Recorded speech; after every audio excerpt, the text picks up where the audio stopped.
Good afternoon. Welcome to the Federal Railroad Administration's Fiscal Year 2022 Consolidated Rail Infrastructure and Safety Improvements Grant Program Notice of Funding Opportunities Office Hours, Project Narrative Best Practices webinar.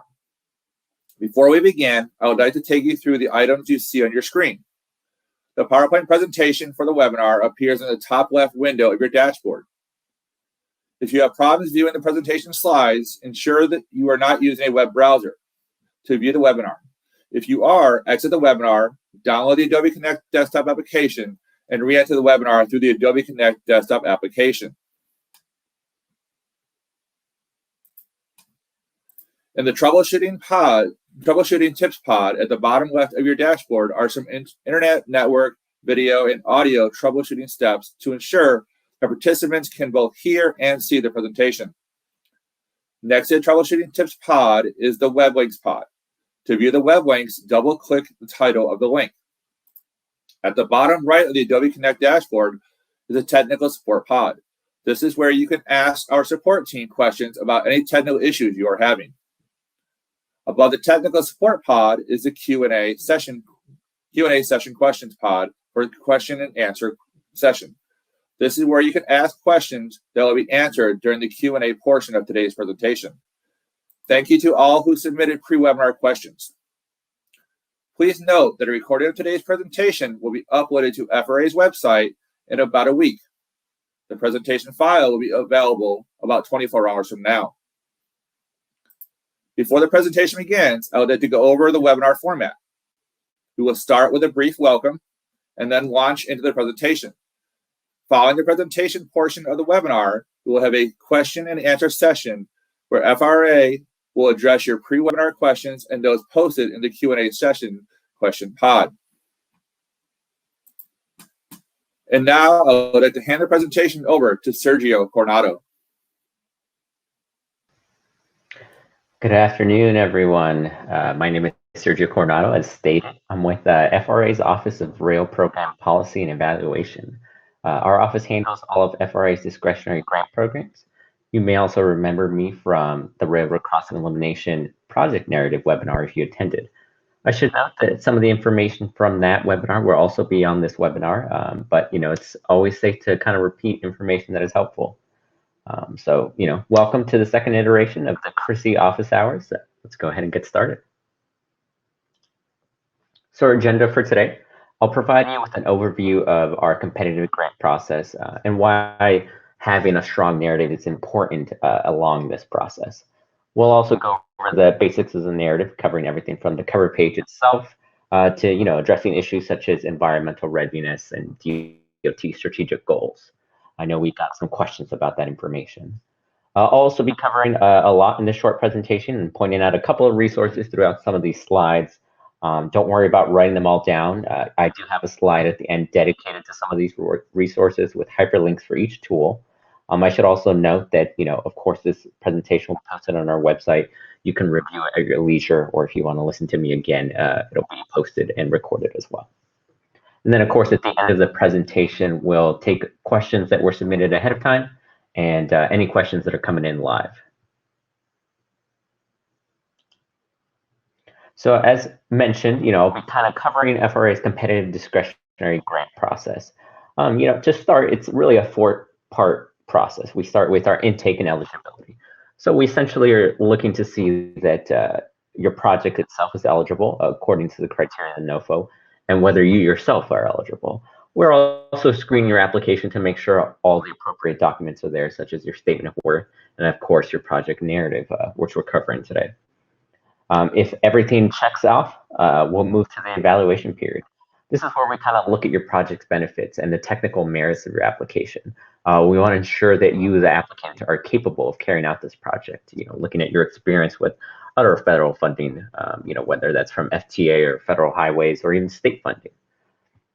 If everything goes well, it'll move to selection, and that's where projects are based on their ability to meet the selection evaluation criteria, as I mentioned, those project benefits, your technical capacity. And that's done with our FRA senior officials. From there, the secretary makes the announcements, press releases set for 4 to 5 months following the application due date. And that's when we announce our awards. But I just want to circle back real quick to the evaluation period. This is where you have a technical review panel of FRA career staff, whether that's a community planner, engineer, or economist, reviewing your application. It's important to keep in mind that you're structuring your narrative for these folks to kind of understand your project, what the benefits are, and why it's important to your community, why it's important for the federal government to fund it. So just keep that in mind as we go through this process. So this is essentially how the project narrative is broken down. We start with our cover page. We have the project summary, funding, applicant eligibility, project eligibility, and this is all covered in the NOFO. I should point out that today's webinar is really just a guide along with this presentation. The Notice of Funding Opportunity is the official document that you need to adhere to. So if you have any more in-depth questions, at the end of the day, I'm always going to point you to the NOFO and what the language is in there. But I do just want to kind of point out that you obviously want to structure your narrative in accordance with this outline here, and this outline is taken from the NOFO. Include every single element identified in the outline. You don't want to skip anything. It's required information. Follow the instructions for each element, and of course adhere to the 25-page limit. We have gotten questions, in the lead up about the covered page counting against the 25-page limit. It does not count against it, so don't consider that part of your 25 pages. And as a reminder, we've gotten some questions as well. Tracks are a big part of CRISI. Track 2 is project development, and track 3 is full design and construction. So starting off with our cover page, this is, it seems like a lot of information. So, I don't want you to think that the cover pages overwhelm you or overwhelming, but I also don't want you to overwhelm the cover page with too much information. Really at the end of the day, what you need to do is just use a table or a list, look at these items here, and then just fill out that information. You can use a Word document, Excel, keep it simple and straightforward. You're going to hear me say that a lot, by the way. This is also going to serve as a reference point for your reviewers.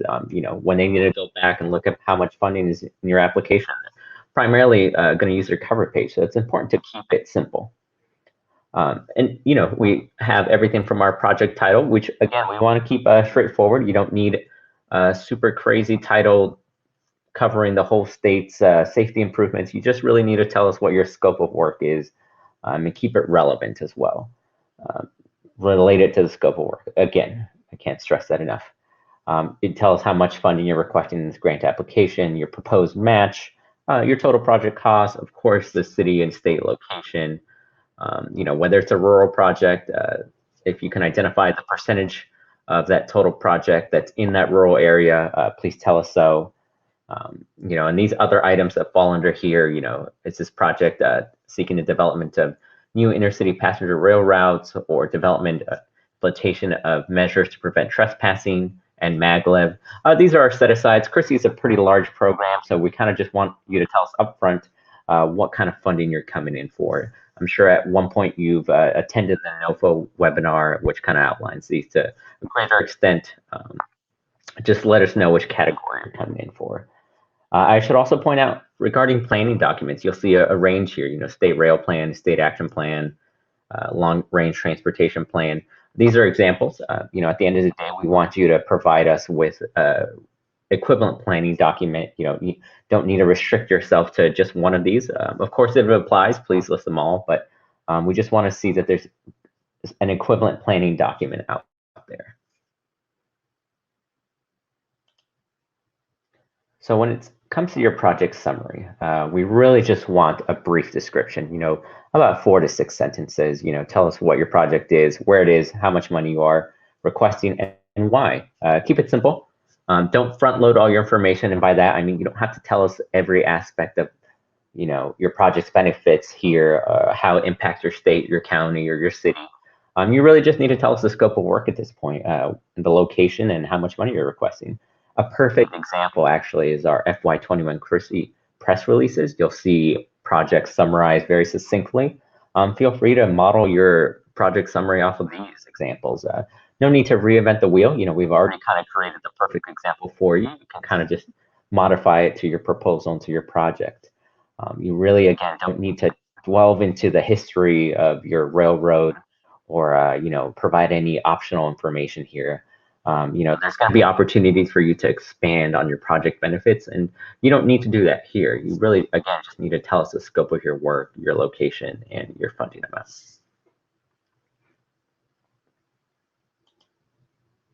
When it comes to the project funding, of course, tables are always welcome. It's a visual component to your description. It's easy to refer back to and easy to describe to selecting officials. Again, those reviewers kind of want to succinctly understand how much funding you're requesting, what your match is, whether that's coming from a local community or your state, or, maybe you have some private match coming in if you're a private railroad operator. Again, we really want you to be specific when it comes to this information. And we want you to provide supporting documentation as well. Whether that's a letter from your local official or a letter from that private operator.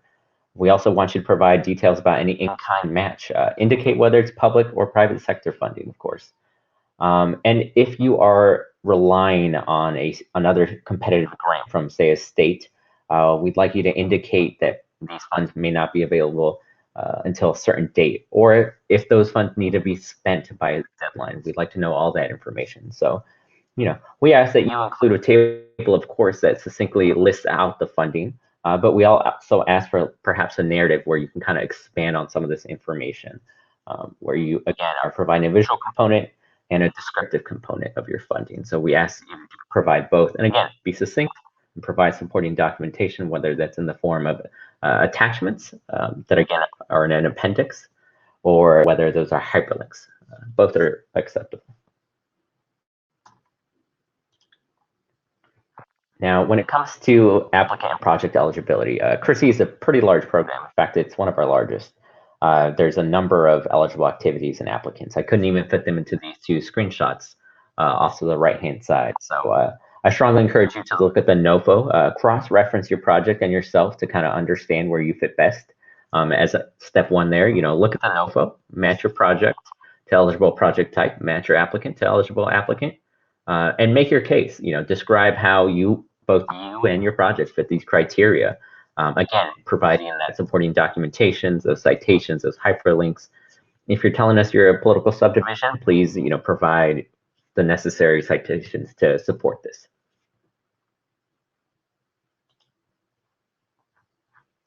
When it comes to our detailed project descriptions, now you take your project and you start expanding at this point. You can start discussing the transportation challenges and benefits, including data to support your benefits, of course. Describe how the project components are related or will be sequenced, of course, including photographs and diagrams. We also ask that you identify infrastructure owners, those host railroads, those operators, who's going to benefit from this project, and identifying proposed performance measures. I should point out that those performance measures, you can find out more about that in section F3C of the NOFO, if you want to read more in detail about that. I also want to point out that please not let this be the only time you talk about your project benefits. We do have a selection and evaluation criteria where we ask people to expand on project benefits. We also often see that sometimes this will be the last time folks address any project benefits. Again, we do ask you to restate that information. If it applies in selection and evaluation criteria, just restate it. Even if you've already stated it once in your detailed project description, you won't lose any points for restating it again in a relevant section. Now, when it comes to CRISI, as I've mentioned before, it's a pretty large program and there are specific set-asides. We have more details that we'd like to see when it comes to specifics, such as grade crossing, the grade crossing number, infrastructure owner, whether that's referenced in a state highway rail grade crossing action plan. We want information on heavily traveled rail corridors, information on PTC. If you're applying for a workforce development training program, we'd obviously like to see information on who you're partnering, whether you're partnering with a union, a school district, a community college. We'd really like you to expand on that information to understand where your partners are coming from. For that trespassing, injury, fatality prevention, we'd like to see some quantitative data. if you can reference, the number of fatalities or incidents regarding trespassing and safety. We'd like to see that information applied here in your detailed project description. Again, stating it in other areas is fine as well, but please reference each component in the detailed project description if it applies to you, of course. There's no need to talk about maglev if you're applying for a grade crossing grant. Really just fill out, apply the necessary information. Community emergency plans, again, don't need information on PTC. So just tell us how your project fits into these categories, and if it doesn't apply, you can leave it out. Project location, that's pretty straightforward. We just obviously would like you to tell us what city, county, and state your project is located. Maps are, of course, welcome and necessary, if necessary. And, of course, congressional districts of your project location, identifying any necessary information, such as railroad mileposts, geospatial data, longitude and latitude. Of course, there are plenty of resources out there. Of course, there's Google Maps, ArcGIS, but FRA, of course, also has some free resources as well, such as the FRA Safety Map, which has mileposts, crossing numbers, host infrastructure owners. So a lot of the information you need, we already have, and there'll be a link to that at the end of this presentation as well. And I should also mention, if you take this opportunity to kind of describe demographics, relevant demographics are, of course, important. Justice 40 is a big push to the administration. We just ask you to keep this information relevant. You don't need to tell us the demographics of your entire state if you're only looking to do a grade crossing improvement in one county. Keep the demographic data as relevant to your project as possible. Now, when it comes to the evaluation selection criteria, again, the important thing to take away here is to really keep it relevant. You want to, of course, just tell us the effects on system and service performance of your project. We don't really need you to tell us, the project benefits of another related project. We just want to see what your proposal is and the effects on system and service performance, safety, competitiveness, efficiencies from improved integration with other modes. We really just want you to keep it succinct. And of course, don't rely on the contents of the detailed project description. Like I said, it's okay to repeat key points in this section. We really want you to just repeat it where necessary and address each component, of course. We oftentimes see applicants just kind of summarize it in one small paragraph, but we really are asking you to kind of address each individual component here. As it's stated there, address each component and address it again if you already did. Separate out each section. Don't bunch it up into one giant summary that's really hard to digest. I should also take this opportunity to tell you that, we want you to quantify your benefits whenever possible. But we also see some folks kind of just restate their BCA tables and put them in their project narrative, which is okay. But remember that the person reviewing your application isn't necessarily going to be an economist. So you need to add context to that data. Not everyone's going to understand 7% discounted rate. Your reviewer may be a community planner, so make it so that your data is digestible for everyone. Now, we also have our selection preferences, and you'll also see that I included DOT strategic goals, and I'll touch on that in a second. But the same thing applies to our selection preferences, address each component. But of course, I should note that our selection preferences are very much just that, preferences. You're not required to meet these. Of course, we do have a 20% match requirement. You are required to provide at least that. But in the event that you have a 50% match, that does not guarantee selection. So I just have to throw that out there. Now, when it comes to our DOT strategic goals, obviously we want you to address these as well individually. So tell us how your project's improving safety, equitable economic strength, improving core assets. We ask that you provide both qualitative and quantitative data. I know this is a section at the end, but it's also a section in our evaluation criteria. So we will review and evaluate each component here and how your project is addressing each of these. And there, again, is a section at the end, which is, again, DOT strategic goals. You can just summarize that information once again in that section.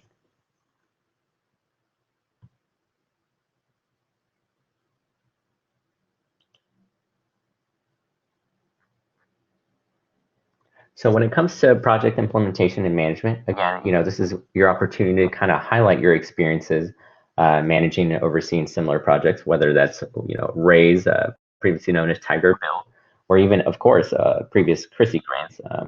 Also tell us if you've worked with other modes, whether that's FTA or federal highway, or, managing state grants or local funding. We kind of just want to see where your experience is managing transportation projects, locally funded transportation projects, state-funded transportation projects, and of course, federally funded transportation projects. We also ask you to keep in mind that your reviewer has potentially never heard of you. You may work with some FRA staff in the past, so don't take that for granted. That person you worked with in the past may not be on these review panels. So, include as much information as necessary to kind of demonstrate your technical capacity. And of course, experience counts. Don't leave it out. So, I would err on the side of including as much information as you find necessary. Keep it relevant, though, as always. Now, when it comes to our tracks, of course, we have the planning readiness for tracks 2 and 3. Provide us with information about the systems planning process that has ultimately led to the proposed capital project in this area. Citing sources such as your service development plan, state or regional rail plan, or similar document. Again, hyperlinks are welcome. Attachments supporting documentation is also welcome. When design readiness for track 3, we ask that you provide us for information to kind of demonstrate the maturity of your project. Again, citing sources, those websites linked, those additional documentations. Really, these documents are really going to come from you and your ability to kind of demonstrate where you're at. You just need to tell us the status. You don't have to advance beyond an appropriate stage. We really just need to understand where you're at, and you just need to back that up. Now we have, of course, environmental readiness track 3. It's pretty straightforward, actually. If NEPA is complete, provide us with a copy as a NEPA document or a link. If NEPA's not started, provide us with a detailed project description, which you will do, of course, and description of setting, land use, and visuals. If NEPA's underway, obviously tell us what the current status is, expected completion date, type of document, and tell us whether you're working with another mode potentially, whether that's FTA or federal highways. Again, our reviewers just want you to provide as much information of the project as possible. FRA reviewers at the end of the day are going to be determining environmental readiness based on the information you provide. So providing more information is only going to benefit you. Of course, including any relevant project planning done to date as well. So, in summary, keep it simple and straightforward. I think that's kind of been the theme throughout this entire presentation. More information is good as long as it's relevant. Providing us with supporting documentation can be done in the form of, additional documents as part of your overall grant application, or hyperlinks within your narrative itself. Repetition is key. If you've already stated your project benefits in your detailed project description, state them again in the appropriate evaluation and selection criteria. Again, don't sell yourself short. This is really your opportunity to tell us why we should fund your project. No detective work. Don't make us kind of guess what the benefits could potentially be, or force your reviewer to kind of figure out what the costs are, what the scope of your project is, or what project stage you're at. Qualitative and quantitative. That's the best combination for your benefits, of course. Give us a qualitative description of how your project's going to benefit your citizens, and provide the quantitative data to back it up. No assumptions. Again, your FRA reviewer has probably never heard of you, so don't assume that we know the location of your project or your railroad. We don't have any idea of your technical experience. Really make the case to us, and we have no experience with your project, so provide the relevant history that's necessary to kind of demonstrate where your project's at.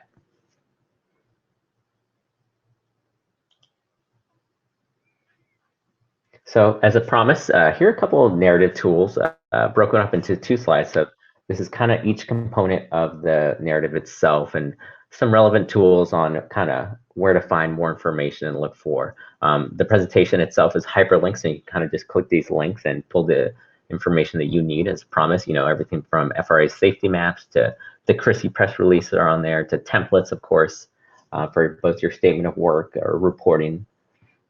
The next slide, of course, will also kind of cover this. I'll point out that, of course, planning readiness, really, you're the only one that can provide us with those documents. So at the end of the day, that earnest is on you. Environmental readiness, though, there's, of course, our CE worksheets, our companion guide, FRA's NEPA procedures, and a YouTube recording on FRA's NEPA and competitive grants process.